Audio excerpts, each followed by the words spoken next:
Karena ada orang terhalang dari rezekinya, terhalang dari harapannya, itu boleh jadi juga karena ain-ain itu. Terlalu banyak, kitanya kurang bentengan. Jadi serangannya itu bertubi-tubi, hari kita membiarkan bentengan dari tariklek.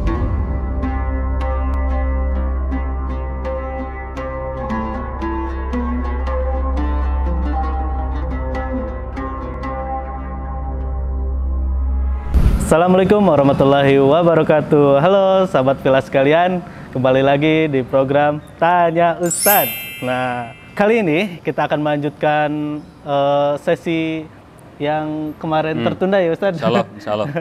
Kita sudah kedatangan lagi Ustadz yang sudah tidak asing di acara Tanya Ustadz ini, yaitu Ustadz Sapria Muhammad. Kita akan menggali lagi nih tema yang sebelumnya yaitu ain, tapi kita lebih, kalau sekarang lebih ke Q&A-nya Ustadz nih. Oke, ada beberapa pertanyaan dari para sahabat Villa nih, jamaah nih.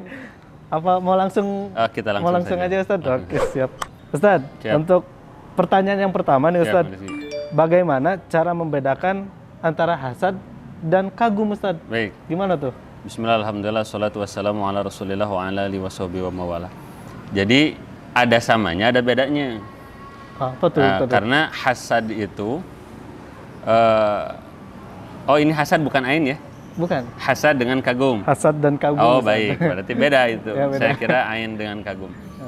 Kalau hasad dengan kagum, itu perbedaannya adalah ada kebencian dalam hati orang yang hasad. Jadi misalnya Kang Rizky nih, tapi ini khasnya tuh gini, rata-rata ini hasad itu muncul kalau ada persamaan. Misalnya gini nih, misalnya gini nih. Aneh sih. Kang Rizky misalnya jadi fotografer yang membuka buat difoto tuh masyarakat disebutnya apa tuh Rizky? Studio. Nah, studio foto. Studio foto. Nah, misalnya Kang Rizky nih buat studio foto. Ya, baru berjalan setahun, 2 tahun bagus lah. Tiba-tiba ada temennya yang buat studio foto tandingan. Dekat studio fotonya Kang Rizky. Nah, tiba-tiba temennya itu omsetnya lebih tinggi. Yang datangnya lebih banyak. Nah, kira-kira perasaan dalam Kang Rizky apa? Kalau seandainya Kang Rizky berkata, merasa tersaingi Ustadz. Nggak seneng kan berarti? Nggak seneng kepada teman kita yang lebih bagus, yang lebih banyak gitu. Nah, itulah yang disebut dengan hasad. Jadi kayak iri-iri mungkin ya Ustadz. Jadi nggak seneng aja lihat orang lebih berhasil daripada kita. Kalau lihat teman kita lebih buruk daripada kita gitu, yang datang ke kita 100 orang, yang datang ke teman kita cuma 10 orang, alhamdulillah. Bahagia. Kalau giliran rame malah. Nah, kalau lebih banyak daripada kita nggak seneng. Kita di kelas nih, rata-rata yang harus banyak istighfar, yang harus banyak bentengan itu adalah kalau di kelas itu orang-orang yang ranking 1, 2, 3. Sama banyak yang iri ya Ustadz. Ini ranking hijau aja. Malah kadang kalau dulu malah dijauhin kan Ustadz sama kenapa? yang. Karena nggak seneng iri kan gitu. Nah, ini yang pertama disebut hasad. Kalau kagum itu sekedar kita mengagumi kelebihan yang ada di dalam orang lain. Tapi kagum pun ini Kang Rizky kalau tidak disertai dengan membawa asma Allah, itu juga sama bisa menimbulkan ain gitu. Jadi ketidaksukaan kita terhadap orang bisa menimbulkan ain, dan kekaguman kita kepada orang pun bisa menimbulkan ain. Maka berhati-hatilah dalam menghasadi dan mengagumi gitu. Oh gitu, tuh Sobat Villa. Jadi kalau bisa hati-hati ya dari penyakit hati mungkin ya Ustadz. Betul, penyakit hati ini. Mungkin langsung aja ya Ustadz ke pertanyaan kedua nih Sobat Villa. Apakah penyakit ain ini sama seperti sihir Ustadz? Nah itu gimana tuh Ustadz? Soalnya kan kadang katanya kalau yang episode kemarin tuh ada yang ini Ustadz rumah aja kalau kena ain tuh bisa langsung jadi debu katanya. Kalau nggak salah ya. Jadi memang ain itu bisa menyerang kita nih fisik, bisa menyerang juga benda. Yaitu yang hidup ataupun benda mati bisa terserang oleh ain. Hanya bedanya gini, kalau sihir itu dengan bantuan jin. Misalnya ada santet tuh. Santet masukin apa? Misal masukin paku, masukin piring, masukin lemari, masukin kursi ke perut orang gitu. Gimana masuknya tuh? Itu kan sihir tuh. Sihir. Jadi jarum itu yang asalnya benda padat dirubah oleh jin menjadi sesuatu yang bisa masuk ke dalam perut manusia yang akan disantetnya. Dan itu menggunakan jin. Dalam bahasa syariat itu dukunnya istikhdam. Istikhdam itu menggunakan bantuan khodam. Nah, dan itu ada bacaan-bacaan tertentu kan untuk menyihir itu harus ada perjanjian dulu antara dukun dan jinnya. Kalau ain itu bukan dengan bantuan. Oh, apa tuh? Jadi kalau ya? kita nih, Kang Rezeki, dalam hati kita ada penyakit hasad. Kita itu dari dulu sampai sekarang kalau lihat teman kita lebih maju daripada kita, itu bawaannya nggak seneng aja. Padahal kita tahu dalil loh. Oh, iya, Misalnya kita tahu dalil ya, tahu dalil bahwa innal hasada, sesungguhnya hasad itu yakulul memakan amalan soleh kita itu, gitu. Kama takulun naru al hatoba, seperti api yang membakar kayu bakar. Kita tahu tuh bahwa hasad itu dosa. Tapi dah akhir rasa ada, gitu. Kenapa nggak seneng? Nah, kalau ada orang suka hasad kepada orang lain, itu sahabat dalam hatinya ada ain. Nah, makanya kan itu tidak ada hubungannya dengan jin. Jadi dalam hati memang sudah ada virus ain itu yang nanti terpancar lewat sorotan mata kita. Oh, gitu. Gitu. Jadi berbeda antara jin dan antara sihir dan ain. Dan ain. Nah, itu sobat Villa. Jadi ain dan sihir itu ternyata berbeda. Kalau sihir itu ada perantaranya, betul, mungkin ya. Betul. Ada perantara, kalau ain enggak. Cuman kadang juga Kang Rizky ada persamaan. Apa tuh? Persamaannya kadang tidak bisa dideteksi oleh medis. Kadang, tapi ada juga yang kadang sihir ataupun ain juga yang bisa terlihat oleh medis. Tapi ada juga yang memang antara sihir dan ain itu sama-sama tidak terdeteksi medis.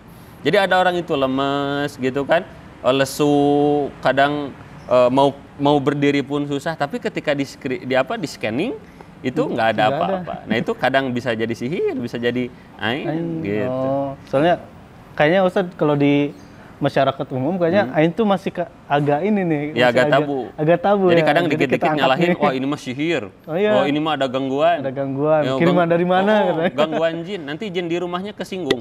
Kata jinnya saya gitu ya, goda enggak gitu. Goda enggak tapi saya disalahin kan gitu. Dari korban jadi betul, jin. Ya. Jin terfitnah. Boleh tuh, bisa. Nah itu sobat Villa sekalian, mungkin lanjut lagi ya. Nih makin seru kayaknya nih. Apakah ain dapat menyebabkan penyakit fisik, Ustadz?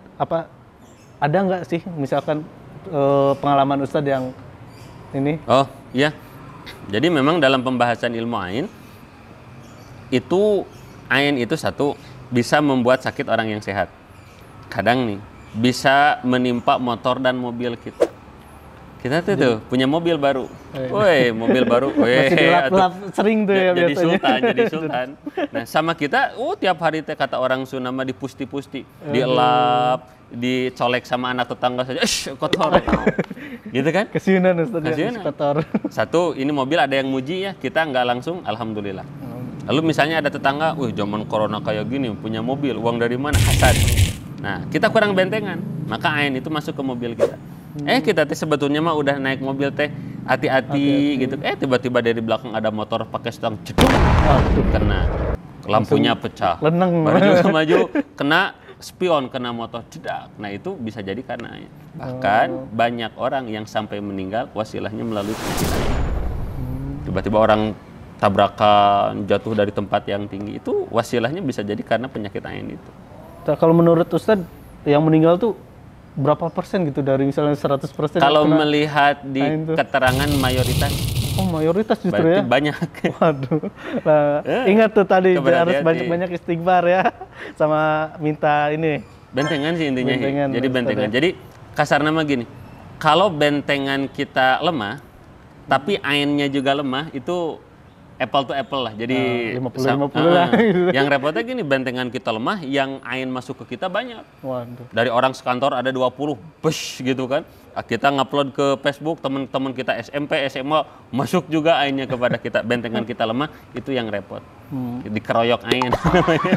Jadi kalau orang yang terkenal yang kayak gitu malah lebih berat ya Ustaz. Betul, makanya kalau kita merasa suka tampil di depan Kang Rizky. Rizky jadi Wah, YouTuber. Ini gimana nih Bang? Jadi minder lagi Ustaz. Berarti gimana? Harus memahami bentengan kitanya harus kuat. Karena ada orang terhalang dari rezekinya, terhalang dari harapannya, itu boleh jadi juga karena ain-ain itu yang terlalu banyak, kitanya kurang bentengan. Jadi serangannya itu bertubi-tubi, hari kita membiarkan bentengan dari tariplek, senjatanya bom atom. Bom atom. Mau gimana? Gak ngefek kayaknya itu bentengannya ya Pak. Tapi kalau bentengannya kita gunung, itu aman serangan insya Allah. Jadi intinya kita harus yakin bahwa kita milik Allah, orang yang hasad kepada kita juga adalah milik Allah. Kalau Allah yang sudah menjadi penjaga kita. Kalau Allah yang sudah menjadi pelindung kita, maka tidak akan jatuh satu lembar pun rambut dari tubuh kita.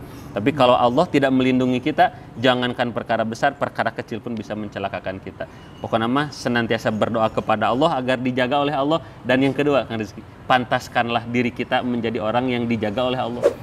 Nah, itu dia Sobat Villa sekalian, kesimpulan dari penyakit ain yang tadi sudah kita perbincangkan dalam sekali bersama Ustadz Sapria Muhammad. Nah, itu dia Sobat Villa sekalian, pastinya bermanfaat kan konten kali ini, konten Tanya Ustadz. Jangan lupa ya, like, subscribe, dan share video ini ke semua sosial media Sobat Villa sekalian. Dan akhirul kalam, wassalamualaikum warahmatullahi wabarakatuh.